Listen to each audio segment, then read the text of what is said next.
पैगंबर मोहम्मद जितना मुसलमानों के हैं उतना ही हमारे हैं। इसीलिए आप कहते हैं नबी हमारे हैं, पैगंबर साहब हमारे हैं, हम उनके हैं।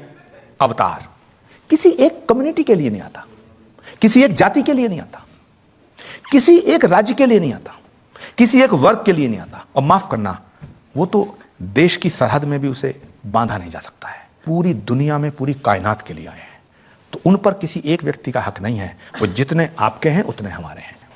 आपसे एक सवाल था कि आपका एक सोशल मीडिया पे गाना मैंने सुना कि नबी जितने तुम्हारे उतने हमारे, तो सर आप हमारे लिए एक बार ये गाना गा दीजिए।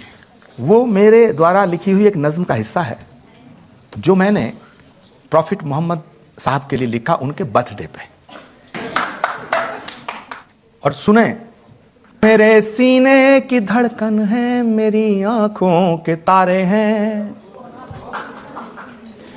सहारा बेसहारों का खुदा के वो दुलारे हैं, सहारा बेसहारों का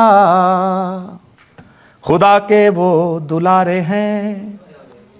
समझ कर तुम फकत अपना उन्हें तकसीम ना करना, नबी जितने तुम्हारे हैं नबी उतने हमारे हैं।